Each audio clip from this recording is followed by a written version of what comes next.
আসসালামু আলাইকুম।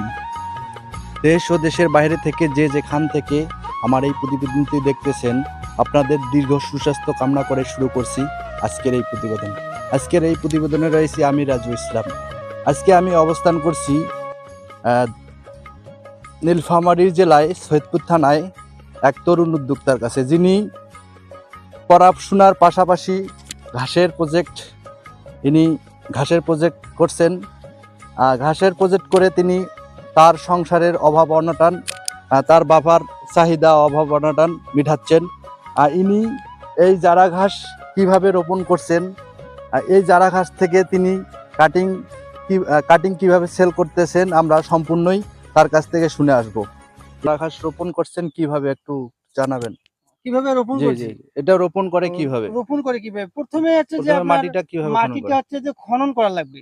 জি। হ্যারো বা ট্রাক্টর দিয়ে ৩ চাষ করা লাগবে। ৩ চাষ করার পর গোবর সার সমান পরিমাণ জমিতে ছিটিয়ে দিতে হবে। আপনি মাটি সিলেক্ট করছেন কোন মাটি ভাই? এটা কোন মানে হচ্ছে মাটিতে এই হয়? জারা ঘাস আপনার রেড পাংশন এই ঘাস ২ টা হচ্ছে যে আপনার উঁচু জমির জন্য, যে জমিতে পানি বাঁধে না, জি। নিষ্কাশনের ব্যবস্থা আছে, সেই জমিতে হচ্ছে জারা 1 হাইব্রিড ঘাস চাষ করতে হবে। আর এই জারা ঘাসে আপনি যে মাটিটা খনন করছেন, মাটিটা খনন করার আগে আপনি কি দিছিলেন? আপনি মাটি এখানে কোনো খনন করার আগে ওটা জি, হচ্ছে গোবর সার দিছিলাম। গোবর। গোবর সার গোবর দিয়ে আর মুরগির বিষ্ঠা, ছাগলের বিষ্ঠা এগুলো হচ্ছে সমান পরিমাণ ছিটিয়ে দেওয়ার পর আমি ধরেন যে ৩ চাষ, যেভাবে আমরা দেশি আলু চাষ করি, আ আ আগে যেভাবে আমরা চাষ করে নেই দেশি আলু চাষ করার জন্য, সেভাবে জমিটা ঝুরঝুরে তো করতে জামিল হবে। ভাই, আপনার হুম। যে জমিতে উঁচু জমি সেটেল করছেন, উঁচু জমি কিন্তু অনেক জমিতে আপনার রস থাকে না। আপনার এই জি। রস না থাকলে সেই ক্ষেত্রে আপনি কি করবেন? রস না থাকলে, চারা রোপণের পর যদি রস না থাকে সেক্ষেত্রে জমিতে সেচ দিতে হবে। সেচ সমান মানে পরিমাণ জমিতে রোপণ সেচ। করার আগে রোপ সেচ দিবেন না না, রোপণ রোপণ করার পরে? করার পর ভাই। রোপণ পরে। করার পর দিতে হবে। তাহলে দেখা যাবে চারাটা ৮-১০ দিন পর গজা শুরু হয়ে যাবে। রসটা পেলে তাড়াতাড়ি গজায়। যে আপনার রোপণ করার পর আপনি আবার সার কি সার প্রয়োগ করার লাগে? রোপণ করার পর যে রস করে দিলাম, যেমন গাছ আপনার এই যে এরকম ভাই দেখেন, জি, এরকম যেমন হবে আপনার ৫-৭ ইঞ্চি হয়ে গেছে। আর যদি দেখা যায় আগাছা দেখা যায়, এই যে আগাছা, জি, এই আগাছাটা ওই যে আপনার নিড়ানি দেওয়া লাগবে পরিষ্কার। জি, জি, জি। পরিষ্কার করার পর আপনার হচ্ছে যে সেচ দিতে হবে আবার সমান পরিমাণ। সেচ দেওয়ার পর ইউরিয়া, ডেপ, পটাশ শতাংশে ১.৫ কেজি করে সমান পরিমাণ ছিটিয়ে দিলে দেখা যায় যে ঘাস দিন, দিন উচ্চ ফলনশীল হয় এবং ভালো ফলন এটা আসে। এটা আপনি কাটিং এর জন্য রাখছেন। এটা কি কাটছেন বা এটা হ্যাঁ, কাটার এটা কতদিন আপনি কাটার হবে যে ৮-১০ দিন হচ্ছে। আপনি ৮-১০ রোপণ দিন। করার পরে আপনি হ্যাঁ। গরু খাওয়ার উপযোগী কতদিন পর হয়?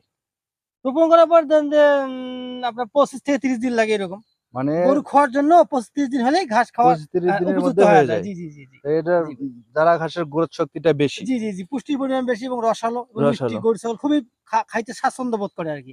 এবং কি ভাই, দেখা যায় যে আমাদের গ্রামে দেশি মুরগিগুলো থাকে না? জি, ওই জি, জি। মুরগিগুলো সহ পাতাটা খায়। এত নরম, এত নরম। রসালো। জি। দেখতে পাচ্ছি যে আসলে হ্যাঁ, পাতাটা অনেক পাতা নরম। অনেক নরম, দেখেন না। এই দেখেন আপনাকে দেখাই। দেখেন এই পাতাগুলো খুবই রস। এই যে দেখেন তুষারের মতো রস বাইর হচ্ছে আবার। আসলে। এই দেখেন রস। একেবারে রস বাইর হয়। খুবই নরম। জি ভাই, জি। দেখতে পাচ্ছি। হুম। তো আপনি জামিল ভাই এই ঘাস আপনি অনলাইনে দিচ্ছেন। জামিল ভাইকে দর্শক, ইনি দীর্ঘদিন থেকে এই জারা ঘাসের কাটিং নিয়ে কাজ করতেছেন। আপনাদের যদি কাটিং এর প্রয়োজন হয়, জামিল ভাইয়ের নাম্বার আমি ডেসক্রিপশনে দিয়ে রাখবো। তো জামিল ভাই, হ্যাঁ। আপনি জি বলুন। দর্শকের উদ্দেশ্য করে বলবেন, হুম, আপনি অন্যান্য জাত আছে জি, আপনার, যেমন নেপিয়ার, পাংচং, হুম। আপনার এগুলা ঘাস না লাগিয়ে আপনি জারা ঘাস লাগাইছেন। নেপিয়ার, পাংচনের জি। এই জারা ঘাসের একটু ডিফারেন্সটা বলবেন, পার্থক্যটা। পার্থক্যটা।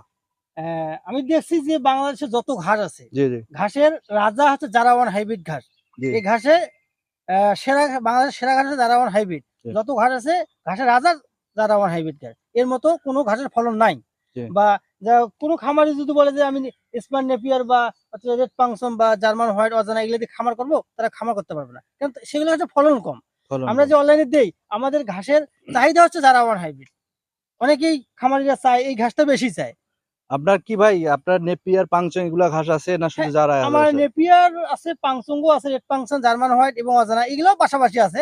কিন্তু সবচেয়ে হচ্ছে আমার এই জারাটা নিয়ে আমি কাজ করতেছি জারা বেশি, ঘাস জারাটা। নিয়ে কাজ কেউ যদি করতেছেন। আমাকে চায় যে ভাই আমাকে এই ঘাসটা দিতে হবে জার্মান বা স্পেন নেপিয়ার, এগুলো চাই দিতে পারবো, সমস্যা নেই। তো দর্শক, আমরা শুনে আসলাম যে জারা ঘাস, আসলে জারা ঘাসের গ্রোথ শক্তিটা বেশি। জারা ঘাস আপনার রোপণ করার 40 থেকে 45 দিনের ভিতরে গরু খাওয়ার উপযোগী হয়। জামিল ভাই, আপনার কি খামার আছে না আপনি আপনি হ্যাঁ, জারা ঘাস হ্যাঁ, নিয়ে কাজ করতেছেন এটা আপনি? একটা প্রশ্ন করছেন, সুন্দর প্রশ্ন করছেন।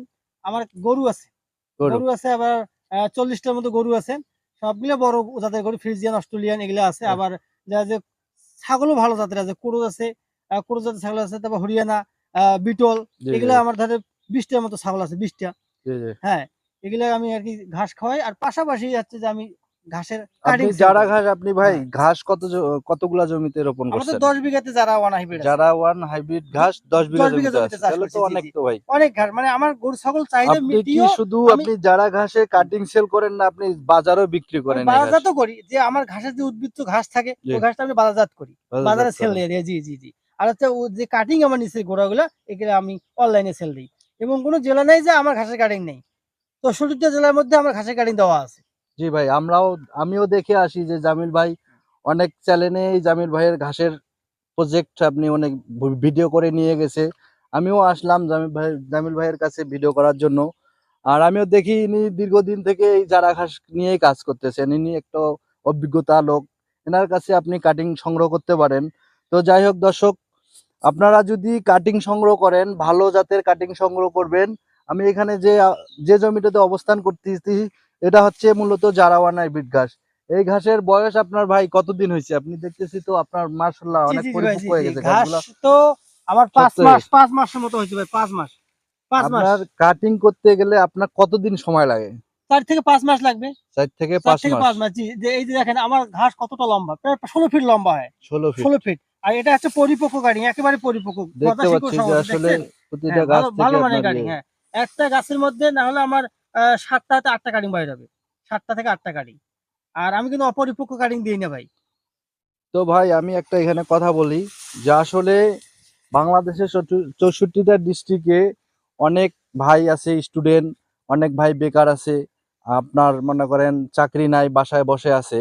তাদের উদ্দেশ্যে হ্যাঁ আপনি কিছু বলেন যে যারা ঘাস লাগাইলে ওরা কি উপকৃত হবে, আসলে লস স্বীকার করবে, একটু হ্যাঁ, এই বিস্তারিত বিষয়ে বলেন বলতে দেখি। কি আমি বলবো যে যারা বেকার, জি যারা পড়াশোনা করছে, মাস্টার অনার্স শেষ, তারা বসে না থেকে, তারা যদি এভাবে ঘাস চাষ করে আমার মতো, তাহলে দেখা যায় মাস লাখ লাখ টাকা ইনকাম করবে, বা হাজার হাজার টাকা ইনকাম করবে, এবং কাঁচা টাকা ইনকাম করবে। এ টাকার কোনো তুলনা হয় না। আমরা চাকরি করে আর কত টাকা পাই, 15,000, 20,000, 30,000, এটা দিয়ে চাহিদা পূরণ হয় না। আমি বলবো যারা বসে আছে তাদের উদ্দেশ্যে বলবো যে যারা আমি আমার কাছ থেকে যদি কাটিং নেয়, তারা যদি 5-7 বিঘা জমিতে বা 2-4 বিঘা জমিতে শুরু করে, এই যারা ওয়ান হাইব্রিড ঘাসের চাষ করে এবং পাশাপাশি কিছু গরু পালে, তাহলে দেখা যাবে অনেক শান্তিতে বসবাস করতে পারবে। তাদের উদ্দেশ্যে বলবো। আপনি এখান থেকে বিঘা প্রতিতে কত টাকা ইনকাম করেন আমার আনুমানিক? 1 বিঘা জমিতে মিনিমাম আমার 3 মাস পর পর 1 লাখ টাকা আসে। 1 লাখ টাকা 1 লাখ আপনি টাকা কাটিং ইনকাম করি। সেল করেন, 1 লাখ কাটিং এ টাকা 1 লাখ টাকা সেল আর করি। 1 বিঘা জমিতে। আর তাহলে আমার যারা 10 বিঘা বেকার আছে, জমিতে আমি 10 লাখ টাকা ইনকাম জি করি জি 3 মাস ভাই, পর। যারা বেকার আছে তারা তো মনে করেন কাটিং এর অত মনে করেন অভিজ্ঞতা নাই, কাটিং না, আমরা সেল করতে পারে না, জি, জি। ওরা বাজারে বিক্রি করে। বাজারে যদি এই ঘাস বিক্রি করে মাসে কত টাকা আয় করবে? বাজারে বিক্রি করলেও মিনিমাম নাহলে আপনার 50,000 টাকা ইনকাম করতে পারবে। যদি ঘাস বিক্রি করে, বাজারজাত করে, তারপরে ঘাস বিক্রি করলে 50,000 টাকা মাস ইনকাম করবে। মাসে, মাসে হবে। যারা ঘাস বিক্রি করে তারা মাসে, মাসে কাটবে ভাই। আর আমরা তো কাটিং এর জন্য রাখছি 3 মাস 4 মাস রাখার লাগে। বুঝলেন নাই? তো আসলে দর্শক, আমরা জামিল ভাইয়ের কাছ থেকে শুনে আসলাম, যারা বেকার বাসায় বসে আছেন, চাকরি নাই, এদিক সেদিক ঘোরাফেরা করতেছেন, আপনারা বসে না থেকে, আপনাদের যদি জমি না থাকে, আপনারা অন্যের জমি ক্রয় করে, আপনার অন্যের জমি লিজ নিয়ে আপনারা প্রথমত 1 বিঘা বা 10 কাঠা বা এরকম 10 শতক 15 শতক দিয়ে আপনারা শুরু করেন। আপনারা এখান থেকে বেনিফিট কত আসতেছে আপনারা দেখেন। আর জামিল ভাই বলছে যে এখান থেকে আপনার প্রতি মাসে বিঘা প্রতিতে 50,000 টাকা আয় হয়। তো জামিল ভাই আপনি বলছেন যে বিঘা বিঘা এখানে আপনাদের আমার এদিকে এইদিকে কয় বিঘা, শতকে বিঘা অন্যান্য ভাই? হচ্ছে যে অন্যান্য জেলায় দেখছি যে 33 শতকে বিঘা, আমার এদিকে 33 হচ্ছে শতকে 50 শতকে বিঘা। 33 শতকে জি, হলে আপনার যদি এদিকে শতাংশ। 49 শতক হয়, 33 শতক থেকে আপনারা কত টাকা ইনকাম হবে আপনার 33 শতকে আনুমানিক? না হলেও তো আপনার 30,000 টাকা মাস আসবে। 30,000 30,000 টাকা। টাকা মাস। আপনার যদি যত বিঘা আপনার বাড়বে, যত টাকা ইনভেস্ট করবেন, তার টাকার পরিমাণ তত আপনার আয় বেশি আসবে। জি ভাই, টাকার এখান উপর থেকে ডিপেন্ড করছে। যদি জি, আপনার 3 বিঘা কেউ যদি চারা ঘাস রোপণ করে, জি। সেক্ষেত্রে দেখা যাচ্ছে তো তারও 3,390, প্রতি মাসে ১ 90,000 লাখ টাকা টাকা মাস, আসে। 1 লাখ টাকা কিছু কম আসে সামথিং। জি ভাই, 1 লাখ টাকা তাহলে তো ইনকাম করবে। চাকরির কোনো চাকরি করার প্রয়োজন প্রয়োজন নাই। নেই না। শোনেন, বিষয় হচ্ছে যে আমি দেখছি যে চাকরি করে দেখছি, চাকরির জীবনে শান্তি নেই ভাই, শান্তি অশান্তি। নেই, জি ভাই। মানুষের প্যারা শুনতে হয়। আর আমি কিন্তু অনেক সুখী আছি। আলহামদুলিল্লাহ, অনেক, অনেক হাজার, হাজার শুকরিয়া, লাখো শুকরিয়া আল্লাহর কাছে যে আমি অনেক ভালো আছি। প্রতিদিন টাকা নাড়ি, হাজার, হাজার টাকা ইনকাম করি। এটাই আর কি বলবো আর কি। তো ভাই আপনার কাছে যদি আসে আপনার ঠিকানাটা একটু বলবেন। হ্যাঁ, আমার ঠিকানা হচ্ছে যে সৈয়দপুর। কেউ যদি সৈয়দপুর। সৈয়দপুর নীলফামারী সৈয়দপুর বলে, নীলফামারী জেলা সৈয়দপুর থানা। সৈয়দপুর থেকে আমার বাসা হচ্ছে যে 4 কিলো। 4 কিলো। 4 কিলো। সৈয়দপুর থেকে রাবেয়া। জি। রাবেয়া থেকে দেবীগঞ্জ বাজার, দেবীগঞ্জ বাজার আসলেই আমার বাসা। দেবীগঞ্জ বাজার থেকে 2 কিলো রাস্তা আমার বাসা। 2 কিলো। কেউ যদি আমাকে ফোন দেয় তাহলে ফোনে যোগাযোগ করলে ভাইকে আমি আমার প্রজেক্টে সরাসরি নিয়ে আসবো এই কাটিং দেওয়ার জন্য আর কি। তো দর্শক আমরা শুনে আসলাম যে আসলে জামিল ভাই উনি 10 বিঘা জমিতে এই জারা ঘাস রোপণ করছেন। উনি জারা ঘাস তার খামারের চাহিদা মিটিয়ে এই জারা ঘাস সারা বাংলাদেশে অনলাইনে দিচ্ছেন, কাটিং দিচ্ছেন। আপনারা যদি ভালো মানের কাটিং সংগ্রহ করেন, আমি যারা আপনি জামিল ভাইয়ের নাম্বার আমি ডিসক্রিপশনে রাখবো। জামিল ভাইয়ের সাথে আপনারা যোগাযোগ করে ভালো মানের কাটিং, বা আপনারা যদি আপনার আশেপাশে যদি আপনার দেখা যাচ্ছে পার্শ্ববর্তী এলাকা, আপনার দিনাজপুর, রংপুর, নীলফামারী এরকম যদি পার্শ্ববর্তী এলাকায় যদি কেউ থাকে, জামিল ভাইয়ের সাথে আপনার সরাসরি যোগাযোগ করে কাটিং সংগ্রহ করতে পারেন। আমি আপনাদের দর্শকের উদ্দেশ্য বা যারা বেকার বসে আছেন আমি বারবার বলবো, আপনারা প্রথমত 10 শতক বা 20 শতক জমিতে আপনারা জারা ঘাস রোপণ করেন। জারা ঘাস আমি জামিল ভাইয়ের কাছ থেকে শুনলাম যে জারা ঘাস রোপণ করার পর 40 থেকে 45 দিনের ভিতরে আপনার গরু খাওয়ার উপযোগী হয়ে যায়। তার কারণ মানে এই ঘাস রোপণ করার আপনার যদি গরু বা আপনার যদি ফার্ম না থাকে, আপনি এই ঘাস বাজারে 40 থেকে 45 দিনের ভিতরে এই জারা ঘাস আপনি বাজারে সেল করতে পারবেন। আর আপনার 10 কাঠা জমি থেকে আপনার এখান থেকে আসতেছে 30,000 টাকা। আপনারা অন্যের চাকরি না করে বেকার বসে না থেকে আপনারা জারা ঘাস রোপণ করেন, আপনার জীবনে সফলতা অর্জন করতে পারবেন। এই জারা ঘাস কাটিং সংগ্রহ করতে জামিল ভাইয়ের নাম্বার আমি ডিসক্রিপশনে রাখবো। জামিল ভাইয়ের সাথে যোগাযোগ করে সরাসরি জামিল ভাইয়ের কাছ থেকে কাটিং সংগ্রহ করতে পারেন। ধন্যবাদ।